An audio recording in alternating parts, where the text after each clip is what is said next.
네, 첫 번째 주제는 적극적 건강입니다. 저는 적극적 건강이라는 말이나 근본적 건강이라는 말을 사용합니다. 그러니까 심리 상담이나 의료적 관점에서는 문제가 있다. 그러니까 그 문제를 치유하거나 제거해라. 굉장히 의료적 접근 방식입니다. 이런 경우는 권한을 의사가 갖게 되고 교사가 갖게 되고 그리고 심리 상담자가 그 관점을 갖는데 사실은 세계보건기구의 WHO에서는 1998년에 제안이 됐어요. 여기서 건강이라고 하는 것은 여기 disease, 질병이라든가 infirmity, 어디에 문제가 있다는 허약함의 결핍이 아니라는 것. 다시 말해서 우리가 지금까지 관점은 문제가 있다, 그러니까 문제를 제거해라. 이걸 건강이라고 개념 정의하는데 건강하십니까?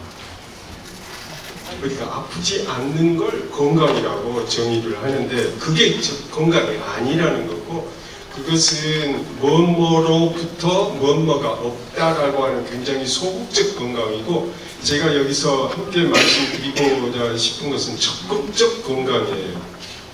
적극적 건강이라고 하는 것은 몸이 적극적으로 건강하고 마음이 적극적으로 건강하고 우리 사회가 근본적으로 건강하다는 것은 무슨 뜻이냐면, 여기서 이렇게 돼 있어요. 4가지 영역이 되어 있는데 기존에는 몸 건강, 마음 건강, 사회 건강, 이 3축의 건강을 이야기했는데 1998년에 제안된 건강은 이 본성에 대한 건강. 근데 이 본성이라는 용어를 어디서 가져왔냐면은 여기 보면 spiritual well-being이라고 있어요. 영적 well-being이라고 하는 게 뭐냐 하면은 well-being이 뭐죠? 지금 행복하세요? 지금 내 삶이 기쁨으로 가득 차 있나요? Yes? No? Yes? 네, 박수. 그럴 때 건강하다. 그걸 우리는 적극적 건강이다. 그러니까 지금 내가 슬프고 우울하고 불안한 걸로부터 벗어나는 게 건강이 아니고, 그것은 소극적 의미고, 적극적으로 우리는 행복하고 적극적으로 기쁘고 환히 가득 차 있으며 그걸 우리는 건강이라고 하자. 그러면은 우리들이 병원에 가는 것은 굉장히 질병 상태인 거고, 그 수는 극히 작은 10명 있으면 뭐 1명 내지 2명 정도에 해당되고, 나머지 9명은 그러면 건강한 건가? 그런데 스트레스 받고 불안해하고 힘들다면 건강하지 않는 거다. 그러니까 적극적 건강은, 근본적 건강은 본성에 대한 건강이어야 되고, 이 건강은 기쁨과 행복감을 지금 이곳에서 즉각적으로 느껴야 된다는 것. 그럴 때 우리는 건강하다고 감히 말할 수 있다. 그러면 이런 본성에 대한 건강이 곧 몸에 대한 건강이고, 이 본성에 대한 건강이 마음의 건강이고, 이 본성에 대한 건강이 사회적 건강을 담보할 수가 있다. 그러면 우리 사회가 왜 이렇게 힘든가? 근본적으로 근본적인 자기 건강의 결핍이 이 사회를 굉장히 병들게 하고 힘들게 만든다. 그래서 이걸 위해서는 spiritual well-being을 저는 이렇게 번역을 했어요. 그래서 본성이다, 지인하다, 진정한 자기다, 불성이다, 깨어있는 본래적 성품이다, 신령한 성품이다. 이것은 신령한 성품은 그 자체로 건강이다. 그래서 우리는 근본적으로 건강하다는 건데 그 건강을 잃어버리고 살고 있는데, 그러면 이 건강을 회복하기 위해서는 명상이 중요하다. 그래서 오늘날 명상의 시대고, 방금 교수님들하고 몇 분 말씀 나누니까 학교 교과목에서도 명상에 안 들어가면 젊은 학생들이 수강 신청을 하지 않는다는 거고, 그래서 오늘날 많은 사람들이 명상에 관심을 갖는다. 오늘 이렇게 여러분들이 오신 것도 바로 명상에 대한 관심이 아니겠는가. 즉 명상을 통해서 우리들의 마음이 근본적으로 건강해지고, 그럼에 따라서 몸 건강, 마음 건강, 사회 건강 할 수 있다. 이렇게 말씀드립니다. 그래서 첫 번째가 우리는 단순하게 뭐뭐로부터 벗어나고, 그것이 아니고 적극적으로 행복하고 기쁨에 넘치는 그런 삶을 살아가야 된다. 이렇게 말씀드릴 수 있겠습니다. 그렇게 보면은 국가나 모든 사람들이 질병의 부재를 향해서 약물 치료하고 심리 상담을 하죠. 근데 만약에 방금처럼 적극적 건강이고 근본적인 건강을 지향한다면 보통 평균 이상의 사람들은 이걸 지향한다는 거죠.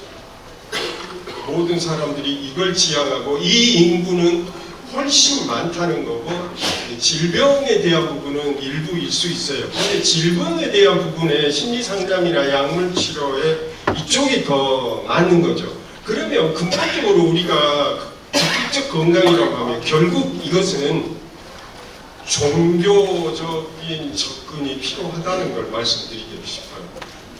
몸 건강, 마음 건강, 사회 건강은 일반적인 건강 영역을 그동안 많이 해왔는데, 근본적인 본성에 대한, 영성에 대한, 불성에 대한 건강은 그동안 종교계에서 수천 년 동안 많이 이 부분을 지향해 왔는데, 1998년 그 이후로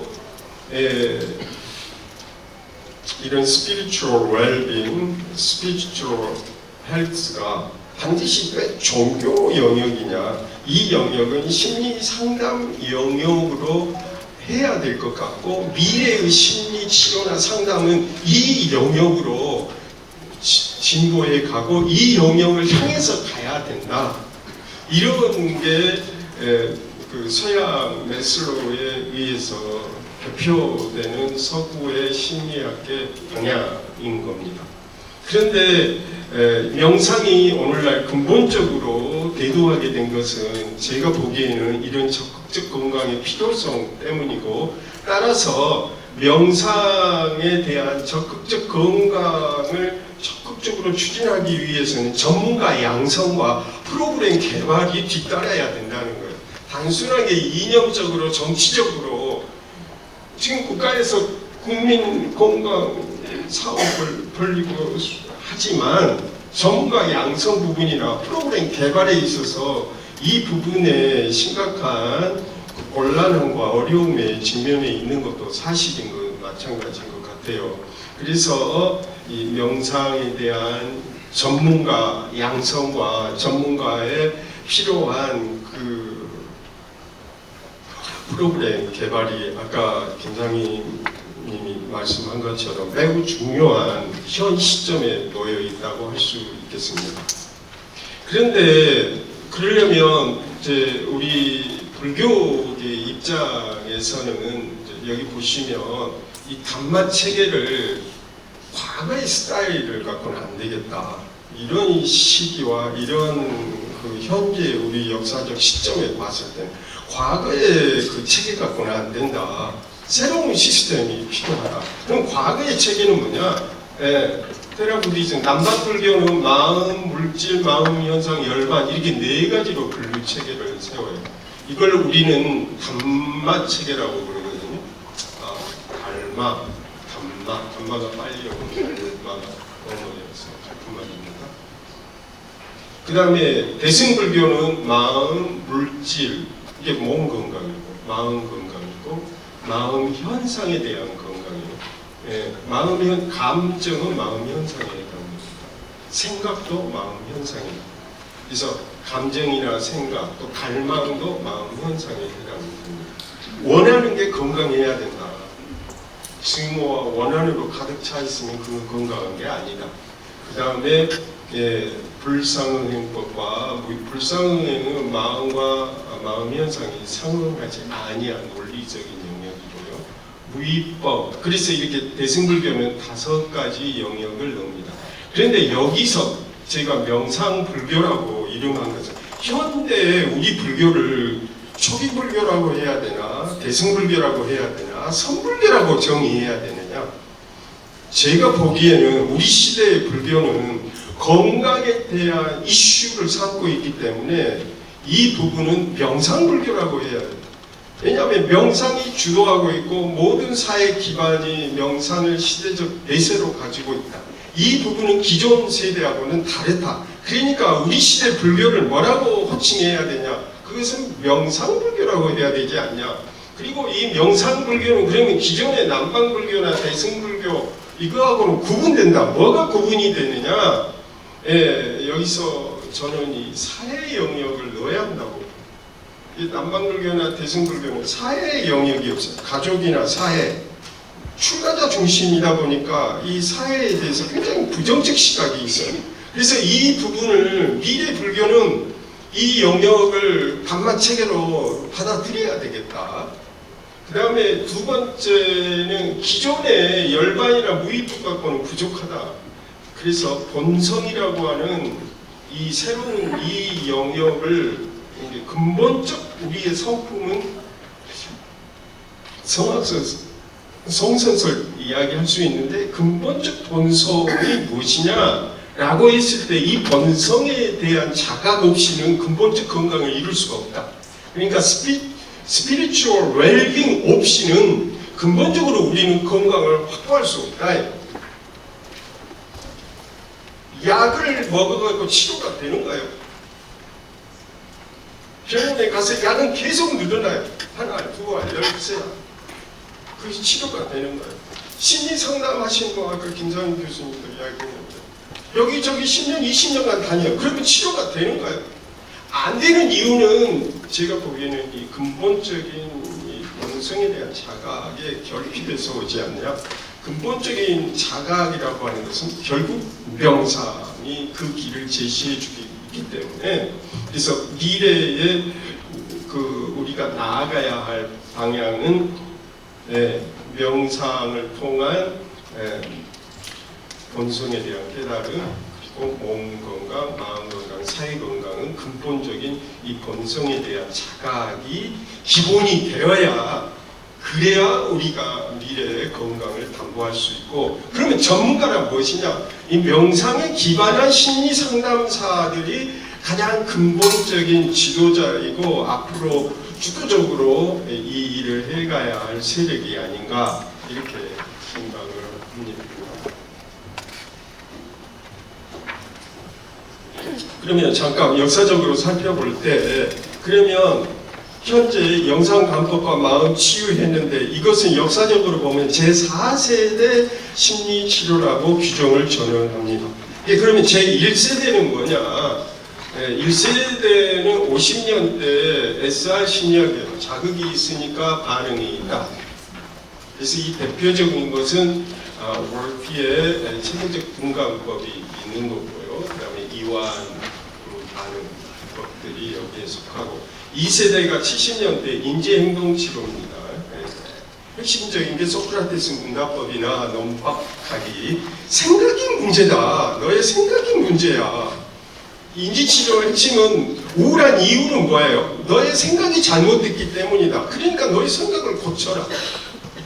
심리상담자들은 생각 바꾸기도 싫어하고 의사들은 뇌 분비물에 문제가 있으니까 약물을 통해서 과다나 부족한 걸 보충하려고 합니다. 그러나 반복했지만 재발률은 계속 늘어나 왔던 상황입니다. 그래서 받아들인 게 제3세대 재발률을 개선하기 위해서 MBCT가 됐죠. 우울증 400여 명을 대상으로 MBCT가 개발이 돼서 우울증을 약화시켰어요. 그래서 약물 치료는 80~90%가 재발하더라. 약을 안 먹으면 즉각 우울이 재발하더라. 인지행동치료가 50%로 알려져 있습니다. 인지행동치료를 하려면 50% 정도의 재발률이 있어요. 두 사람 가운데 한 사람은 재발을 하더라. 근데 여기 90년대 이 명상치료를 400명에게 명상 우울한 환자들 400명에게 했더니 그들의 재발률을 봤더니 30% 이하로 줄어들었다. 그래서 이 부분은 옥스퍼드를 비롯해서 미국, 호주, 영국에서 여러 의사들이 400명의 우울 환자들을 대상으로 조사했어요. 근데 이 90년대에 등장한 이 명상 치료는 초기 불교 명상에 기반한 마인드풀니스에 기반한 명상이다. 초기 불교의 남바 테라바디즘에 기반한 수행법을 적극적으로 의사가 서구 사회에서 받아들여서 만들어진 그 프로그램들이 X, DBT, MBSR, MBCT 이 프로그램입니다. 이 프로그램들은 초기 불교에 기반한 명상에 기반하고 있다. 알아차리고 내려놓기 수용이 강조되고 있습니다. 그러면은 제가 말씀드리고 하는 건 2010년대 이후 제4세대 명상 심리 상담 이 기술은 전에 제4세대라고 이야기합니다. 그 이유가 참된 본성에 기반한 명상이다. 그리고 심층에 있는 심층의 아래아식이나 내면의 깊이에 있는 심층에 있는 종자나 씨앗 그걸 전제로 해요. 이런 점에서 초기 불교 명상보다는 유식 불교에 좀 더 근거한 명상 기술이고 그 다음에 행동, 인지, 명상에 통합적으로 운영하고 그리고 다문화 현상이 일어나요. 세계 우리나라도 지금 많은 다문화 외국 인종, 외국 분들이 오셔서 여러 가지로 활동하고 계시잖아요. 그래서 문화적 다문화 현상과 관련해서 2010년도 이후는 그렇기 때문에 이 3세대하고 구분해서 4세대로 저는 구분하고 있습니다. 근데 4세대이긴 하지만 1세대, 2세대, 3세대를 모두 포괄한 그런 심리 상담 기술을 말하고 이걸 명상 상담이다 혹은 명상에 기반한 심리 상담이라는 뜻이고 그 핵심에 명상 관법을 저는 두고 있습니다. 그러면 명상에 기반한 심리 상담의 핵심 이론을 말씀드리도록 하겠습니다. 그걸 저는 마음 작동 모델이라고 부릅니다. 그러니까 이 말이 무슨 말이냐면 내가 접촉을 했어요. 예를 들면 뱀을 봤어요. 그러면 공포와 불안감이 일어나죠. 근데 공포와 불안감은 내면에 알라야식 종자나 씨앗이 이 영상이 자기에 깨어 일어나기 때문이다. 이렇게 보는 거예요. 엄마에 대해서 화가 자꾸 나는 사람이 있다. 그러면은 그 마음 심층에 엄마에 대한 어떤 이미지가 있다는 거예요. 프라티 빈바. 영상 이미지가 내가 자각하지 않는 자각되지 않는 영상 이미지가 심층에 있다고 영상가법은 전제를 해요. 그러니까 여기서 보시래요. 인지치료는 생각의 문제다. 내가 감정이라 우울한 감정은 내가 부정적 생각을 하니까 이 생각을 원인이거든요. 이 생각이 원인이니까 이 생각을 바꾸면 나의 불안하고 우울한 감정이 바뀔 거야.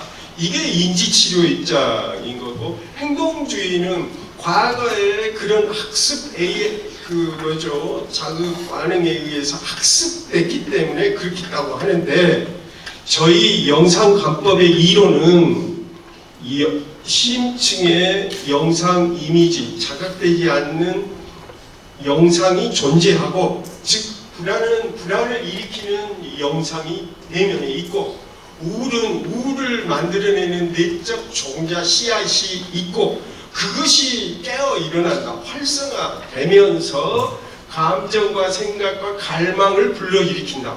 이 입장이 다른 거예요. 인지치료는 생각이 문제라고 보는데 그 생각마저도 영상관법에서는 내적 자각되지 않는 잠재적인 이 영상 이미지가 바로 감정, 생각, 갈망 이 세 가지를 불러일으키고 이 세 가지에 의해서 행동이 일어난다. 그래서 이걸 마음 작동 모델이라고 하는 것은 종자와 씨앗이 스위치를 꽂으면 웽 하고 작동이 일어나는 거고 그 작동에 의해서 감정, 생각, 갈망이 일어나는 감정, 생각, 갈망은 병리적인 부분도 있지만 현실의 적응적 측면도 있는 거죠. 그래서 그것에 의해서 행동을 일으킨다. 따라서 이 마음작동 모델은 심층에 저장된 미해결된 과제와 연결된 영상이 접촉이 되면 감정, 생각, 갈망이 발생한다. 이게 핵심 전략, 핵심 심리적인 존재 조건입니다.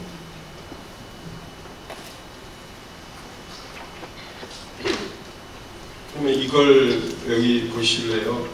이걸 이렇게 알라야식이잖아요. 여기 영상이 떠올라오게 하는 결정적인 알라야식인데 알라야란 말은 저장하다 그런 뜻이에요. 히말라야 그러면 히말라야는 건데 히는 하얗다는 것을 말라야는 지니고 있는 산이에요. 이 저장한 산이에요. 그래서 알라야식이 하는 일은 이 세 가지인데 하나가 대상, 외적 대상과 신체에 그걸 포착해서 그 감각기관을 유지하는 역할을 하고요. 두 번째는 이 알라야식은 여덟 번째 이 마음이 하는 일은 영상 이미지를 저장하고 바깥으로 출현시키는 게 이걸 하고요. 심층에 이렇게 저장하죠.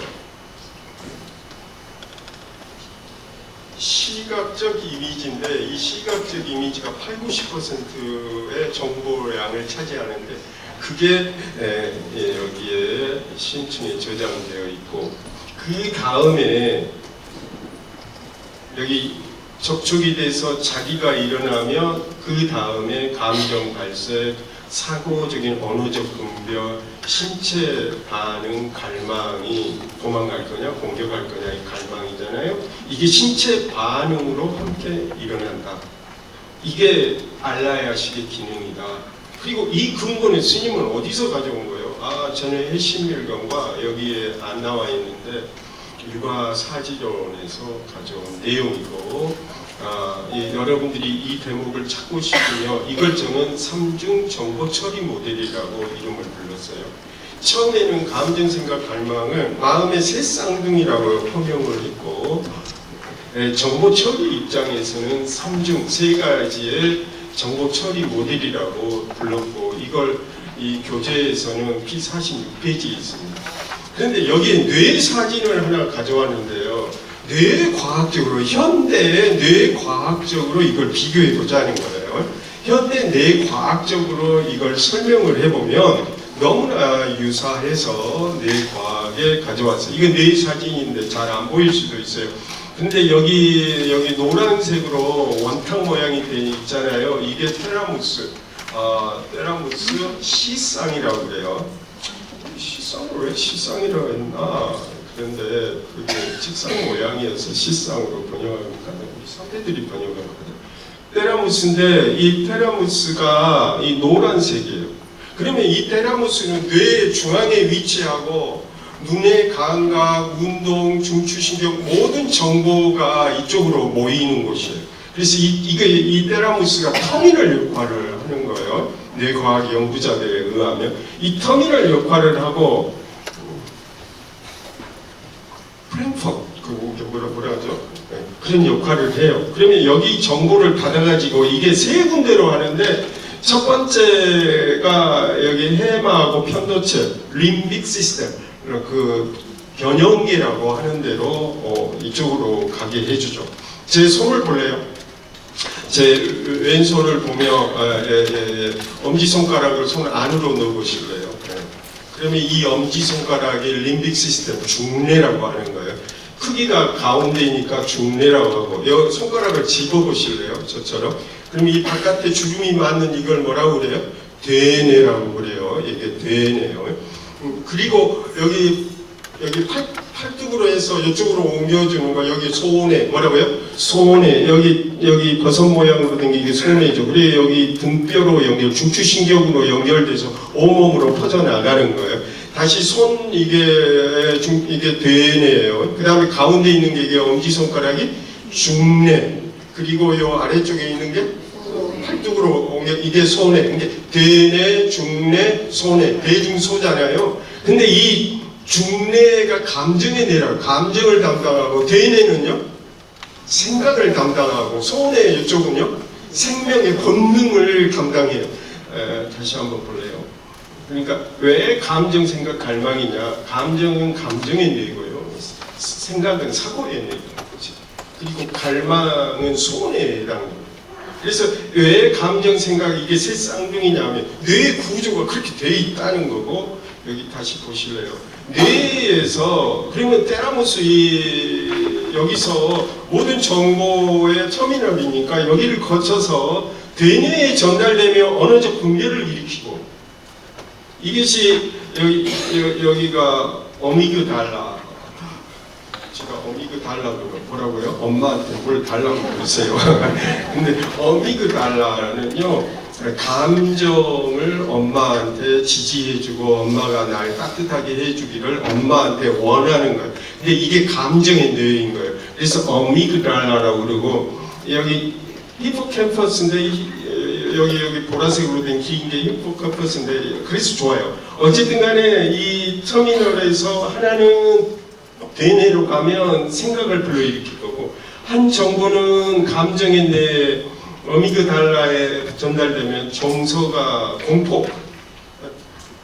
그래서 의사들이 궁금해갖고 어미그달라를 잘 수술해서 잘랐어요. 그랬더니 공포나 불안을 너무나 강박적으로 불안하고 치료가 안 되니까 환자의 승인을 받아서 수술을 했더니 어떻게 됐어요? 공포감을 못. 수행지 실험에서도 마찬가지. 수행지 어미그달라 현도책을 잘라냈더니 이 수행지는 두려움을 몰라요. 사람도 넘겼는데 공포감을 몰라서요. 그래서 이것은 감정의 뇌고, 마지막으로 세 번째는 중추신경에 전달이 돼요. 신체 반응, 감각기관, 갈망, 도망갈 거냐 공격할 거냐를 본능적으로 결정하는 게 중추신경이에요.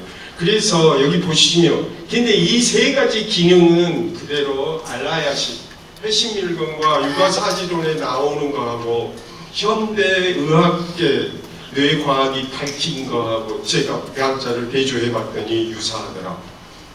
매우 유사한 구조를 갖고 있다.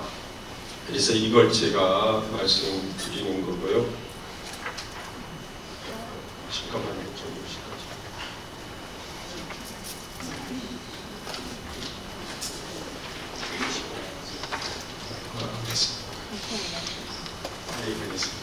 하다 보니까 길어져 있네요. 네, 스마트폰으로 찍어도 좋습니다. 그 다음에 여기 찍었죠. 근데 교재에는 P46쪽에 나와 있어요. 그 다음에 여러분들이 그럴 거예요. 아니, 인경스님은 왜 이렇게 불교 경전 인용을 많이 하냐고. 제가 승려다 보니까 어쩔 수 없습니다. 예좀 부탁드리고. 근데 그 안에는 아주 그 날카로운 비수가 있는데, 그게 뭐냐면 기존 우리 불교 선배들이 너무 문헌용을 책상 앞에만 너무 있었고 현장에 너무 소홀히 했다. 그 뜻이 그 안에 감축이 되어 있습니다. 그래서 저는 현장을 벗어나서, 아니 문헌을 벗어나서 어디로 가자? 현장 속으로 들어가자. 스님이니까 산속에 가야 되는데 아니다. 이제는 산에서부터 어디로 가자? 세상 속으로 들어가자. 많이 힘들고 아프겠지만 그래도 가야 할 길이다. 문헌연구 종땡치고 어디로 들어가자? 현장으로 가자. 그렇게 저는 모토를 세우고 그랬습니다. 근데 여기 문헌연구는 여기 회심일경이 있고 2, 3세기 때 성립이 됐고 그 다음에 대승장엄경로는 미륵의 설법을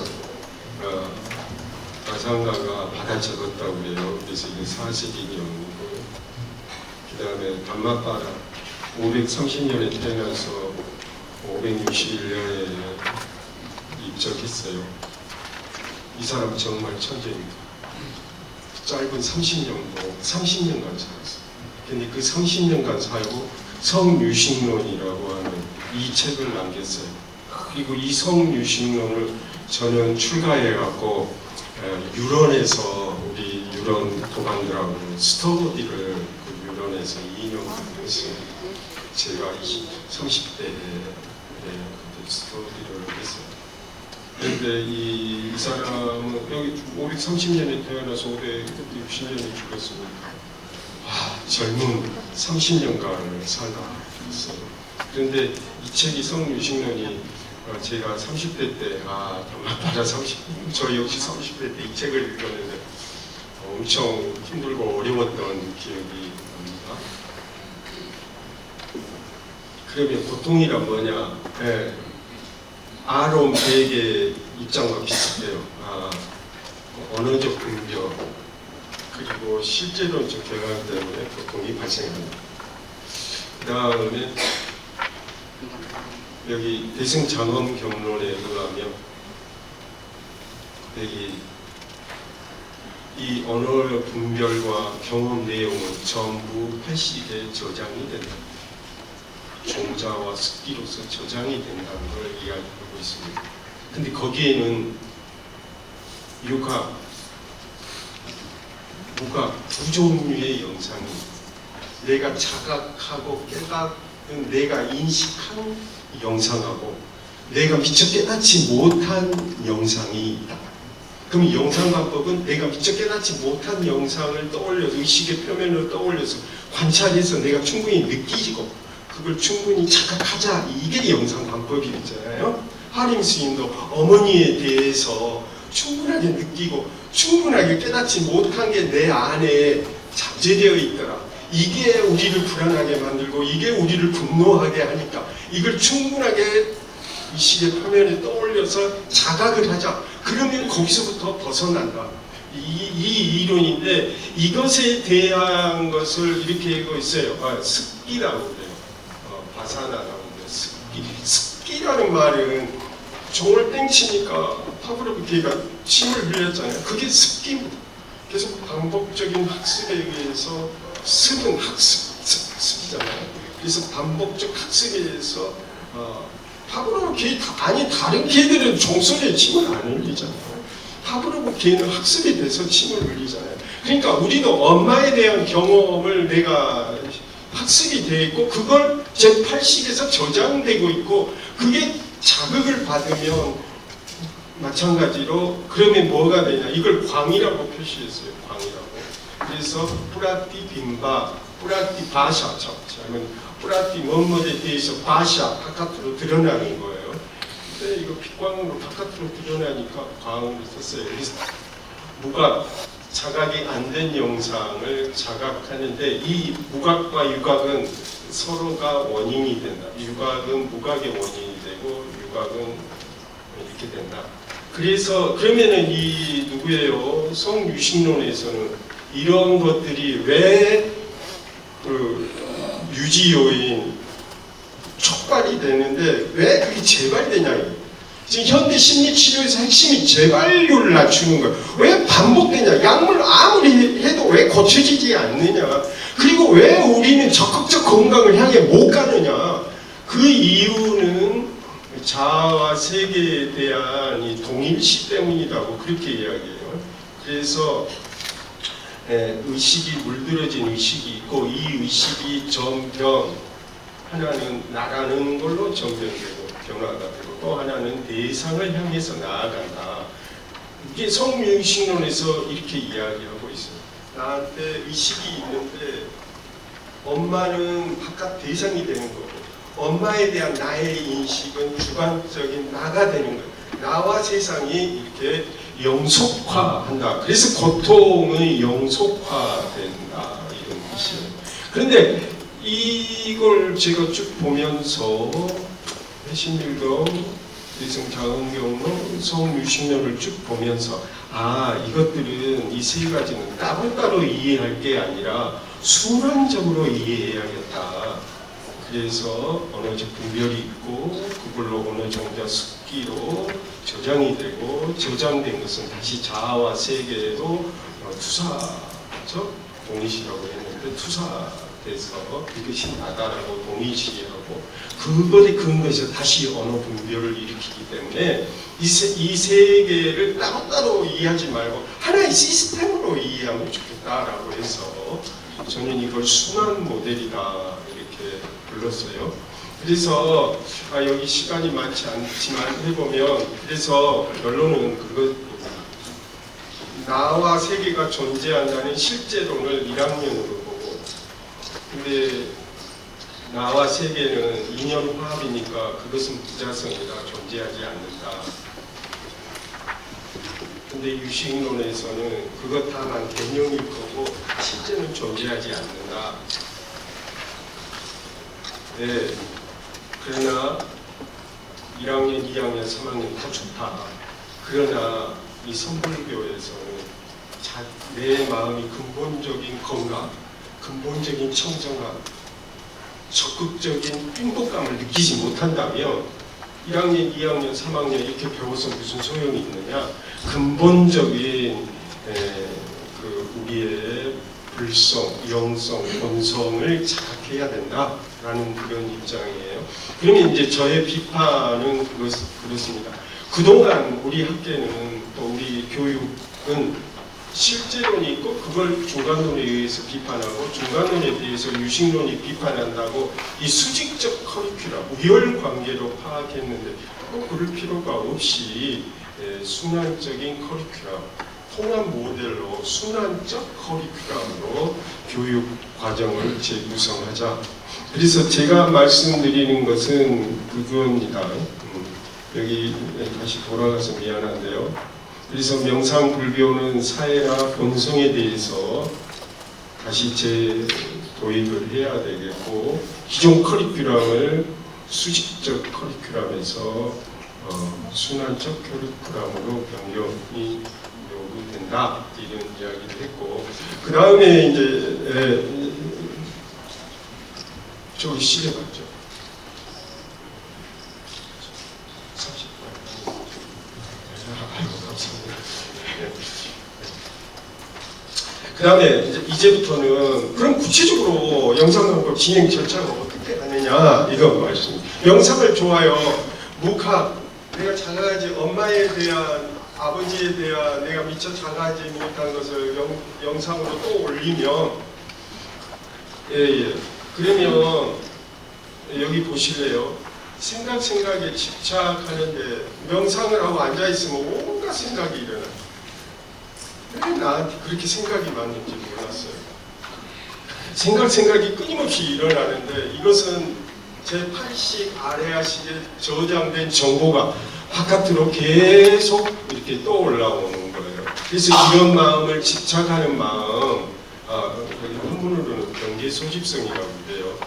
그래서 이런 심층에 저장된 영상, 표상, 심상 이미지들이 영상, 표상, 심상 이 세 용어를 좀 동의어로 보고 표상은 60에 해당되고 심상은 70에 해당되고 영상은 80에 저장된 정보로 또 구분하기도 해요. 저 같은 경우는. 그래서 이런 것들이 끊임없이 일어난다. 이게 경계 소집이고 그러면 영상강법은 적극적으로 문제가 되는 그 영상을 눈앞에 떠올려서 어떻게 하자? 관찰하자 이거예요. 알아차리고 머물러 지켜보자. 영지관 명상을 하자. 자발적으로 혹은 의도적으로 떠올려서 그것을 충분하게 경험하고 객관적으로 관찰하자.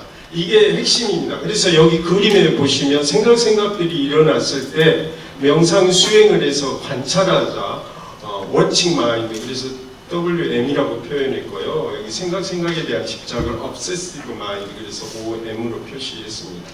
그리고 spiritual well-being, spiritual mind, 이 경우는 그 근본적인 true self니까 진하고 영적 본성이다. 따라서 이 세 가지 마음이 우리의 그 마음의 특징을 설명해 준다. 이거 교재로는 여러분 교재로 24페이지, 288페이지, 489페이지에 기술되어 있습니다. 그래서 영상 초월이 되고 의지처가 바뀌게 된다. 이게 동일시한다. 생각을 나라고 동일시하는 경우가 있고 관찰하는 이게 나라고 동일시하는 경우가 있고 이 모든 걸로부터 벗어난 기쁨과 청정, 평정이 나다라고 그걸 자기라고 여긴다고요. 그러면 뭐가 나죠? Who are you? 당신은 누구인가요? 무엇이 나인가요? 이렇게 물어볼 수가 있어요. 명상하는 지도자 여러분들은 좋아요. 그러면 그 가운데 어떤 게 진짜 나인가요? 그런데 우리는 이렇게 할 수 있어요. 어쩔 때는 생각에 이걸 나라고 할 수 있고 또 어떨 때는 이게 나라고도 할 수 있죠. 관찰하는 게 나라고 말할 수도 있고 여기 뭐예요? 불성, 영성 이걸 나라고도 할 수 있죠. 근데 여러분 교재를 한번 볼래요? 489페이지를 한번 펴보실래요? 교재에 있으시니까.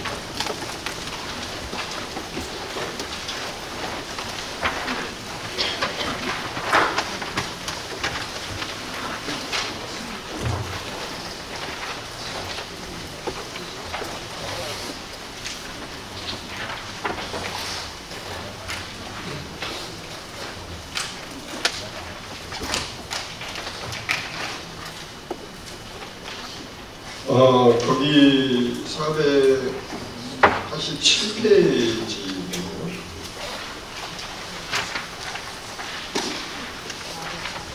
네, 가세요. 빨리 할게요. 480페이지에 1단계 경청과 공감의 단계가 있고 2단계 마음 작동로의 5요인에 대한 명료한 작업이 있고요. 그 다음에 483쪽에 영상관법 1 위탁과 영상 탐색하기가 있고요. 484페이지 영상관법 2에서 정밀한 관찰 있고요. 감정형은 감정의 강도, 색깔, 모양 그리고 충분하게 느끼는 과정이고요. 그 다음에 사고형 영상관법 세 번째 485페이지에 보면 영상관법은 영상을 관찰한다고 했잖아요. 네. 그 영상을 코끝에 걸어두고 관찰을 하는 거예요.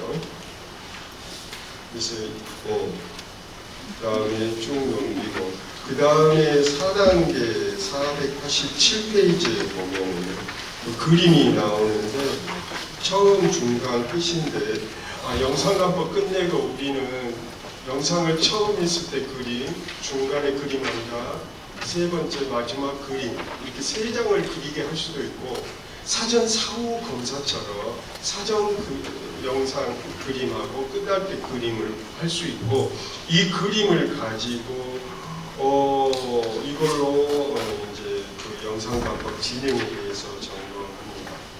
그리고 이 서장의 그림을 가지고 무엇이 진정한 나인가요? 여기 보실래요? 그러니까 이 칠판 보시면 생각에 집착할 때는 어떤 영상이고 그리고 그걸 관찰하는 이 뭐예요? 그 watching mind, observing mind 이렇게 관찰을 할 때는 어떤 모양 그림이 어떤 느낌, 어떤 몸 느낌, 어떤 색깔 그때 강도는 어떠했는지를 묻는 거고요. 그 다음에 마지막에서는 왜 이렇게 그림을 그리셨나요? 어떻게 변화됐나요? 라고 이렇게 물어볼 수 있어요. 그러니까 여기 봐봐요. 여기 세 가지 마음인데, 그래서 무엇이 참된 나인가요? 그러면은 세 번째를 참된 나라고 하는 사람도 있고, 두 번째가 나라고 하는 사람이 있고, 첫 번째가 나라고 하는 사람이 있어요. 중고등학교 학생들은 첫 번째가 나의 생각과 내가 원하는 것이 그것이 나다라고 동일시하는 거예요. 그래서 이걸 불교 용어로는 의지처라고 그래요. 전위인데 의지처가 바뀌는 거예요. 처음에는 이게 나라고 생각이 나라고 했는데 계속 관찰해 보니까 이거 아닌 것 같네, 사라져버렸네. 그러면 뭐가 나지? 관찰하는 이놈이 나나 보다. 근데 관찰하는 나를 계속 또 관찰해 보면 이것도 없어져 버리고 나는 청정과 편안하고 적극적 건강, 진정한 그 피스풀한 마인드를 느끼며 이게 나다라고 말할 수 있어요. 그래서 뭐가 나인가요? 이렇게 묻는 거고, 그래서 그 그림이 그려진 거고요. 489페이지에 이제 자기 공감하기가 나와 있는데, 명상관법은 저는 수술에 비유해요. 뭐가 내 안에 마음속에 위가 안 좋다 그러면 그걸 수술을 하잖아요. 그렇듯이 내 안에 내 정신에 혼란을 시키는 그 씨앗, 이미지가 있다고 봐요. 그래서 그걸 끄집어내서 영상관법을 하는 것은 수술과 같은 작업이라고 비유할 수 있고, 수술이 다 끝난 다음에는 어떻게 해야 돼요? 봉합을 하고 그 사람을 안전하게 다독거려 줘야 돼요. 그래서 뒷마무리를 하는 게 이 자기 공감 단계가 되는 겁니다. 그러면 이 책을 여러분들이 읽어보시면 이런 그 시스템과 그 진행 방안들이 각 페이지의 사례들이 각각 약간씩 차이가 있지만 제공되어 있어요. 그래서 여러분들이 이걸 보시기 바라고요.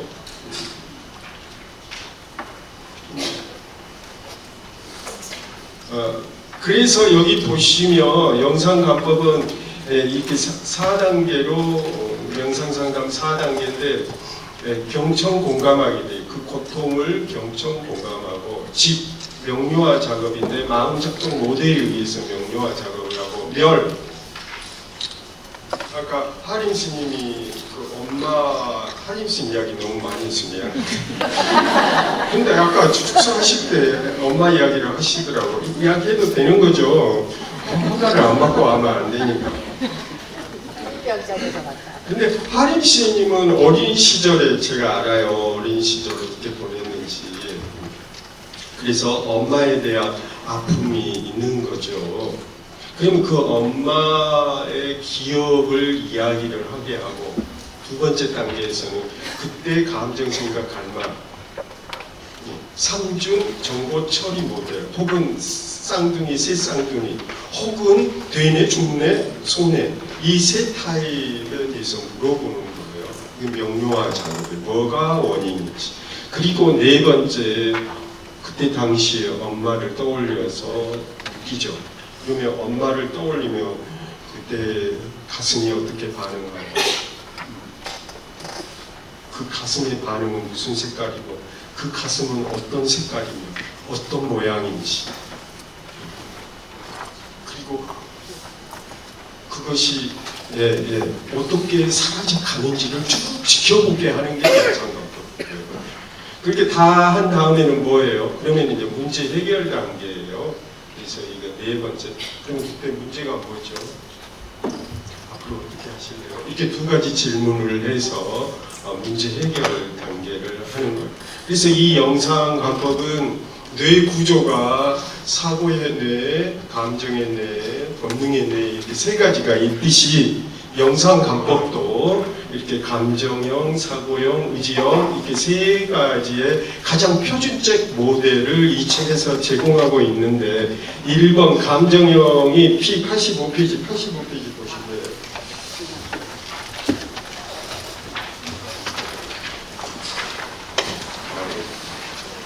덕분에 5분밖에 안 남았어요. 85페이지에 감정형 영상관법 프로그램 진행 매뉴얼 이렇게 되어 있어요. 그래서 거기에 보시면 주제 선택, 영상 떠올리기, 신체 반응을 보완, 감정 체내하기, 호흡과 함께 지켜보기, 문제 해결, 라벨링 명사. 아까 이 라벨링이 자기 공감, 수술을 끝내고 정리하는 거예요. 그리고 리뷰하기, 통찰과 소감 나누기, 마지막 행동적 접근에서 새롭게 앞으로 뭐가 문제였지, 그러면 앞으로 어떻게 할 거야 라고 이렇게 하는 거예요. 이 단계를 매 회기마다 할 수도 있고, 이 단계를 8회기로 나누어서 할 수 있어요. 4회기로 구성되어 있기 때문에 여기 보시면 1단계를 4회기로 할 수 있는데 1회기 때 40분 동안에 4회기를 다 할 수도 있고, 이걸 8회기로 구성해서 할 수도 있고 4회기로 구성할 수도 있겠어요. 그 다음에 여기 사고형은 380페이지네요. 380페이지. 380페이지 보시면 사고형 매뉴얼이 나와 있습니다. 영상감법을 모르신 분들도 처음 여기 와서 보신 분들도 있을 텐데, 사고형 영상감법 매뉴얼이 380페이지에 나와 있어요. 근데 거기에 보시면 10번에 보면 그 무엇이 참된 나인가, 나는 무엇에 집착하고 있는가, 그냥 아까 그 질문이 나와요.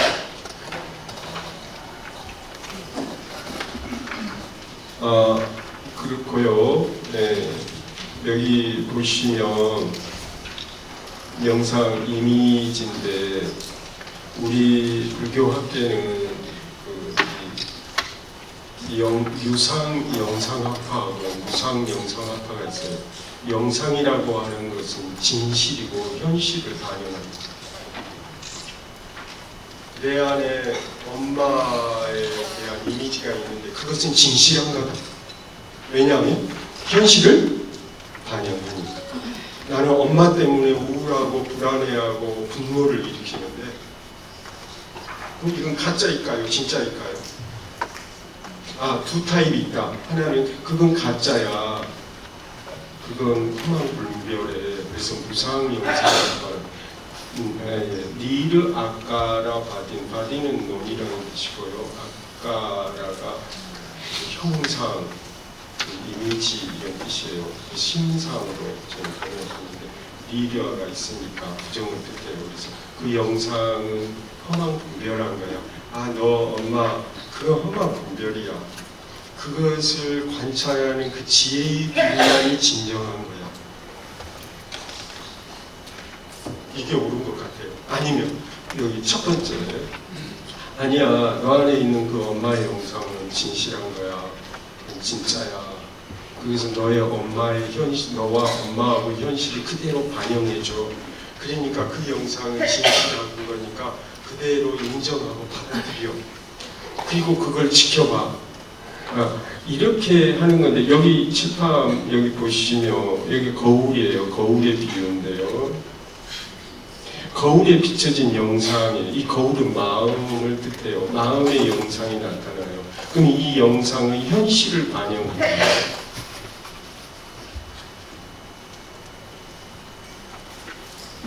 그러니까 이건 긍정적으로 봐야 되느냐? 아니야, 거울은 청정해. 그곳에 나타난 영상은 잠시 임시 방편이야.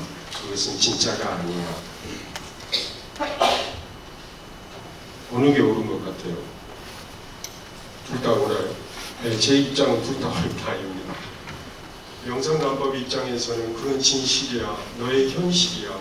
그러니까 그걸 제대로 관찰하고 거기서부터 깨달음을 얻어. 그런 다음에 뭐가 문제였지? 앞으로 어떻게 할 거야? 이 전략을 세워.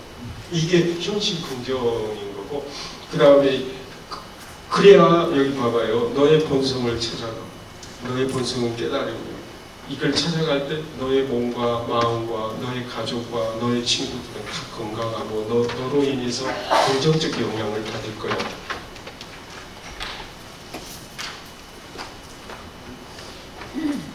그러니까 이 거울은 청정한 거야.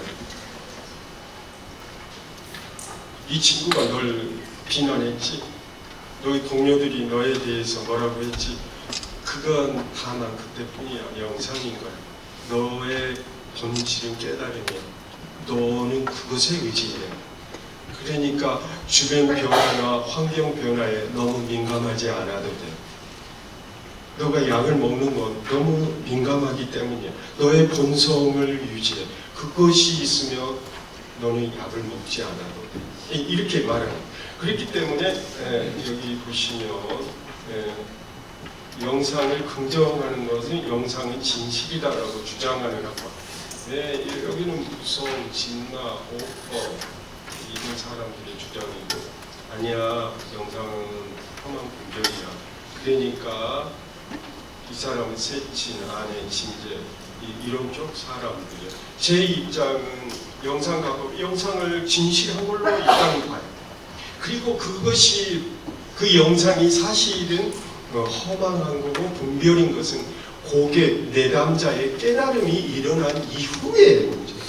그래서 이 두 현실을 부정할 수가 없고, 그렇다고 진실한 빛을 그러니까 관찰하는 것을 무시할 수가 없다. 양자를 다 받아들여야 영상관법이 성립된다는 거 말씀드리는 거고요. 그 다음에 마지막으로 제가 말씀드린 영상관법의 그 효과성 측정과 검증 부분이에요. 이 책에 서로 영상관법과 관련돼서 박사학위 받은 사람이 27편 박사 논문이 있어요. 그 박사 논문 심사하면서 영상관법이 색깔이 어떻고 몸의 느낌의 보고를 우리가 100일 기준으로 했을 때 10을 기준으로 했을 때 해라. 계속 숫자를 늘려가는 거예요. 그럴 때 심사위원들이 주관적으로 보고하는데 신뢰할 만해요? 계속 심사위원들이 문제 제기를 하요. 눈을 감고 나의 불안감이 100이 처음에는 100이었는데 중간쯤 오니까 50으로 떨어졌고 영상관법 끝나고 무렵에는 10 이하로 떨어졌어요. 근데 그가 말하는 게 과연 진실할까? 그건 검증할 수 있고 신뢰할 만한가? 심사위원들이 계속 물어보는 거예요. 곤욕스럽죠. 근데 제 입장은 여기 보실래요? 이것에 대해서 이야기를 아니 할 수가 없는 상황이에요. 왜냐하면 계속해서 검증 문제하고 신뢰성 문제를 계속 문제 제기를 하는 거예요. 여러분도 마찬가지인가요? 오늘 강의 들어보니까 정말이야 뭐 이렇게 느낌이 드는데 여기 보실래요? 그래서 우리가 선택한 것은 자기 보고입니다. 색깔이 어떤 색이에요? 그래서 여기 봐봐요. 이건 제가 쓴 논문이 아니고요. 이게 그 MRI예요. MRI 찍으러 들어간 거죠. 그래서 저도 건강검진 받으면서 일부러 MRI 저는 찍어봤어요. MRI 찍으면 어떻게 될까, 어떤 기분일까 들어갔더니 엄청 시끄럽고 그곳에서 영상하고 할 수 있나 하고 내가 그래 일부러 갔어요. 일부러 근데 얼마예요? MRI 찍는데 가격이? 60만 원? 엄청 올랐고. 근데 fMRI는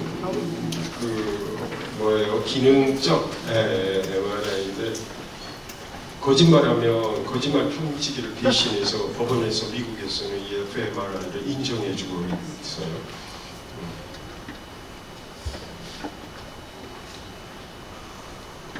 그런데 여기서 문제는 뭐냐? 내가 직접 지각 눈으로 본 것하고 영상관법은 영상을 떠올리는 것하고 어떤 차이가 있을까? 퍼셉션, 직접 지각한 거하고 영상을 떠올려서 치료를 한다고? 그게 가능해? 어떤 차이가 있을까? 두 개가 차이가 없다면 문제가 안 되는 거 아닌가요? 영상을 떠올려, 엄마는 이미 가셨어. 나의 외상 트라우마는 그 교통사고로 이미 갔어. 그러면 노출 치료를 위해서 그 현장에 방문할 수 없다면 내가 영상을 떠올리고 갈 수밖에 없잖아요. 그러면 그 영상을 떠올리는 거하고 직접 교통사고 난 그거하고 지각된 거 직접 경험하고 영상을 떠오는 거하고. 근데 결론은 뭐냐? 우리 뇌는 구분할 수 없다.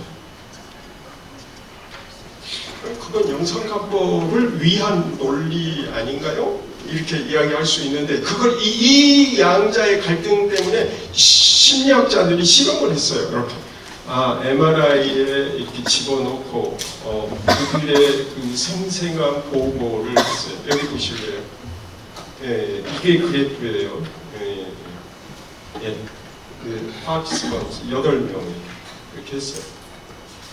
그리고 이거예요. 여기 뭐라고 썼어요? vivid image로 그렇게 됐죠. 이미지의 생생함하고 이 생생함은 빨간색이에요. 노란색이고 주황색이에요. 이 생생한 보고하고 실제로 MRI를 찍은 거하고 이게 일치된다는 거예요. 상관성이 깊다는 거예요. 왜 그럴까? 이것에 대해서는 여기 뇌사진이 있죠.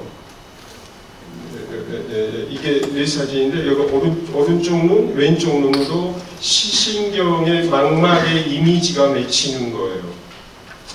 영상관법으로 영상이 떠오르면 망막에 그 이미지가 그려지는 거예요. 꿈을 꿀 때도 똑같다는 거예요. 그러면 그걸 누가 전달하느냐 하면 이 뒤쪽 여기 그림 보실래요? 오른쪽 눈은 이쪽으로 해서 이쪽으로 들어가고 왼쪽 눈은 이쪽으로 가요. 그럼 이 뒤통수에 있는 거 이걸 시각령이라고 그러죠. 비주얼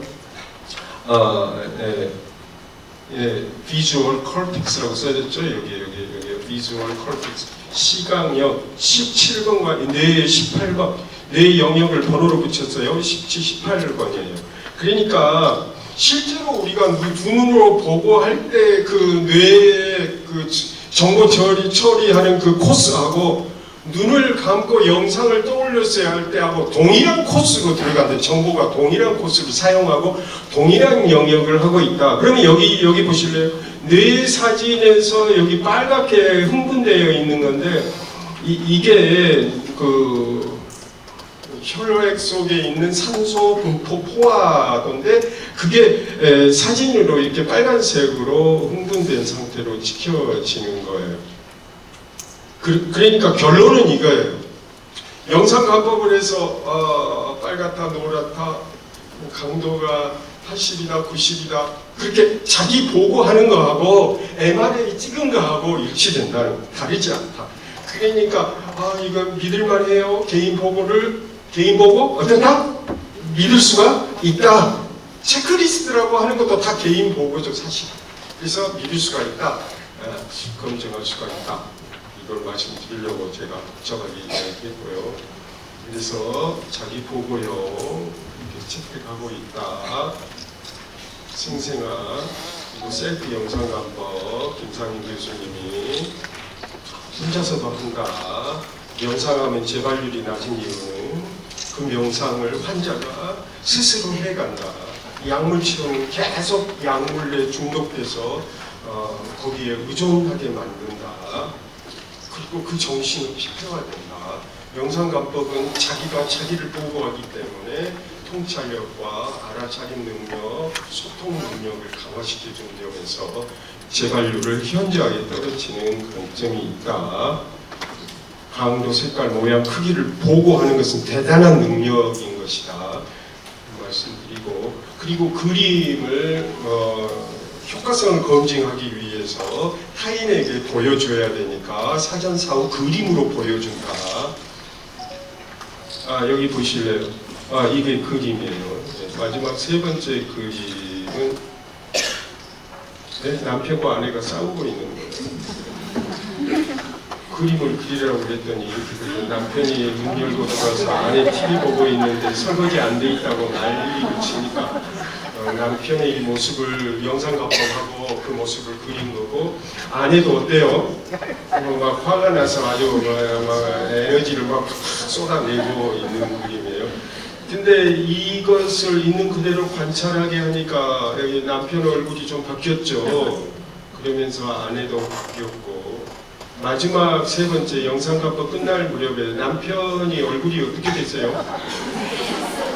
입술이 엄청 빨갛고 웃고 있고, 여기 봐봐요. 측면인데 여기 정면으로 보였고, 여기 아내도 남편 쳐다보지도 않았는데 돌아 앉았죠. 네, 그리고 색깔도 이 빨간색에서 노란색으로 보였어요. 내가 물어봤어요. 무엇이 이런 변화를 가리키겠나요? 같은 남편인데 어떻게 이렇게 남편이 바뀌어져요? 감정이 가라앉으니까 남편이 달리 보이다. 그렇게 대답을 했고, 여기는 50년 동안 어깨 통증인데 영상간법을 하고 난 후로 어깨 통증이 사라진 사례. 네. 여기 이야기하자면 기니까요. 그리고 여기는 엄마하고 싸우고 나서 엄마 아빠가 부부싸움을 해요. 그래서 너무너무 슬퍼서 어디로 갈 데가 없어. 그래서 부엌에 앉아가지고 그 불빛을 바라보고 있어요. 자기 분노인 거예요. 근데 이게 다 막혀가지고 소통이 안 돼요. 의사소통. 근데 영상간법을 끝나고 사전, 사후 두 개 그림을 그려놓았다니 자기 가정에서 벗어나서 마을이 보이고 산도 보이고 강물이 흘러가고 사랑의 감정으로 바뀌었습니다. 그래서 감사드리고 솔방울 쌤을 명상을 하면 솔방울 쌤이 활성화돼서 멜라토닌 호르몬이 많이 분비된답니다. 여러분 건강하시기 바라고, 멜라토닌은 여러분들의 미용에 좋고 얼굴이 젊어지고 또 노화 방지가 되는데, 이건 실제로 연구 결과로 증명된 결과입니다. 그래서 명상을 열심히 하십시오. 그러면 뭐 하신다고요? 네, 젊어지시고 예뻐지신다, 오래 사신다. 아이고 죄송합니다.